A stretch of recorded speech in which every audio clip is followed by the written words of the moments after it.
بسمہ والحمد للہ والصلاة والسلام علی رسول اللہ واشہد ان لا الہ الا اللہ وحدہ لا شریک لہ واشہد ان محمدا عبدہ ورسولہ اما بعد فعن حذیفہ رضی اللہ تعالی عنہ قال قال رسول اللہ صلی اللہ علیہ وسلم لا يدخل الجنة نمام رواہ مسلم۔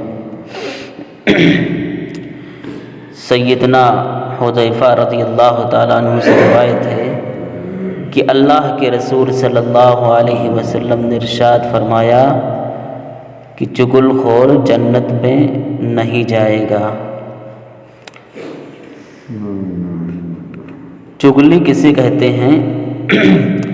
چغل خوری سے مراد ایک آدمی کی بات دوسرے آدمی تک پہنچانا اور اسے جھوٹ کا مرچ مسالہ لگا کر بیان کرنا تاکہ ان دونوں کے درمیان ان دونوں کے بیچ میں لڑائی و فساد برپا ہو جائے۔ ایسے شخص کو عربی میں قطات بھی کہتے ہیں۔ سیدنا حذیفہ رضی اللہ تعالیٰ عنہ ہی سے مروی ہے کہ اللہ کے رسول صلی اللہ علیہ وسلم نے ارشاد فرمایا لا يدخل الجنت قطات، کہ چغل خوری کرنے والا، عیب جوئی کرنے والا، لوگوں کی برائیاں ڈھونڈنے والا جنت میں نہیں جائے گا۔ چغلی کھانا یہ کافروں کا علامت ہے، کافروں کا کام ہے، یہ مومنوں کا کام نہیں ہے۔ اللہ رب العالمین نے نبی صلی اللہ علیہ وسلم کو مخاطب کرتے ہوئے ارشاد فرمایا کہ ہم مازم مشائم بنمیم، کہ بہت زیادہ عیبوں کو ٹٹولنے والا، غیبت کرنے والا اور چغلی کے ذریعے فساد برپا کرنے والے کی آپ بات مت مانیے۔ نیز انسان کو بات سوچ سمجھ کر کرنی چاہیے، اگرچہ جس کی بات کی جا رہی ہے اگر وہ نہیں سن رہا ہے لیکن اللہ رب العالمین تو سنتا ہے، اور ہر بات کو اللہ رب العالمین سنتا ہے اور نوٹ بھی کرواتا ہے، جیسا کہ اللہ رب العالمین کا فرمان ہے ما یلفظ من قول الا لدیہ رقیب عتید، کہ انسان جو لفظ جو بھی بولی بولتا ہے تو اس کے پاس ہی نگہبان فرشتے موجود ہوتے ہیں جو اسے نوٹ کر لیتے، اسے لکھ لیتے ہیں۔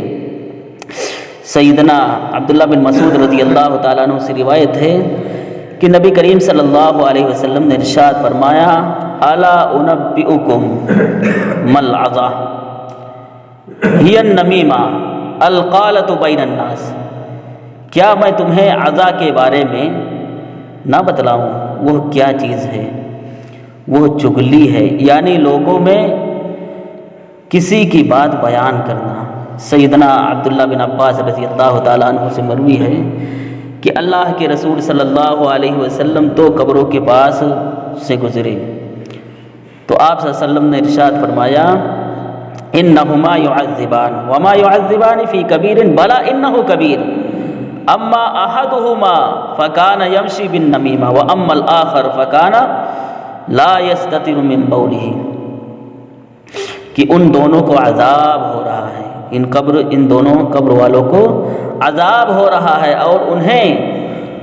اور ان دونوں قبر والوں کو وہ عذاب جو ہو رہا ہے وہ کسی بڑی بات پر نہیں ہو رہا ہے۔ پھر آپ صلی اللہ علیہ وسلم نے کہا کیوں نہیں، بڑی بات ہی پر ہو رہا ہے، یہ بڑی ہی بات ہے جو ان دونوں کو عذاب ہو رہا ہے۔ تو سنو، ان دونوں میں سے ایک چغلی کیا کرتا تھا، ایک کی بات دوسرے تک فساد کی نیت سے، فتنے کی نیت سے پہنچاتا رہتا تھا، اور دوسرا اپنے پیشاب کی چھینٹوں سے نہیں بچتا تھا، مطلب ناپاک رہتا تھا۔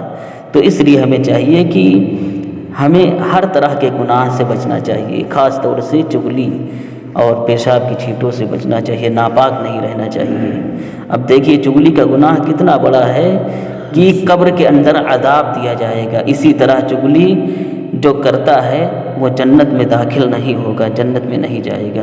ہمیں چاہیے کہ ہم اس بڑے گناہ سے، اس خطرناک گناہ سے اپنے دامن کو بچائے۔ اللہ رب العالمین سے میری دعا ہے کہ الہ العالمین جتنے بھی خطرناک اور ہلاک و برباد کر دینے والے اور عذاب والے گناہ ہیں، اے اللہ ان تمام گناہوں سے، ہر قسم کے گناہوں سے ہمیں بچا لے۔ اے اللہ ہمیں نیک کام کرنے کی توفیق عطا فرما۔ اے اللہ ہمیں اچھے کام کرنے کی توفیق دے۔ اے اللہ لوگوں کے درمیان الفت و محبت ہمارے دلوں میں ڈال دے۔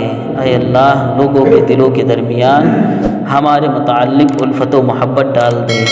اے اللہ اتحاد و اتفاق مسلمانوں کے درمیان قائم کر دے۔ اے اللہ جب تک ہم اس دنیا میں جیے اسلام پر جیے اور ایمان پر جیے، اور جب ہمارا خاتمہ ہو تو اسلام اور ایمان پر خاتمہ ہو۔ آمین تقبل یا رب العالمین۔ سبحان ربک رب العزت عما یصفون وسلام علی المرسلین والحمد للہ رب العالمین۔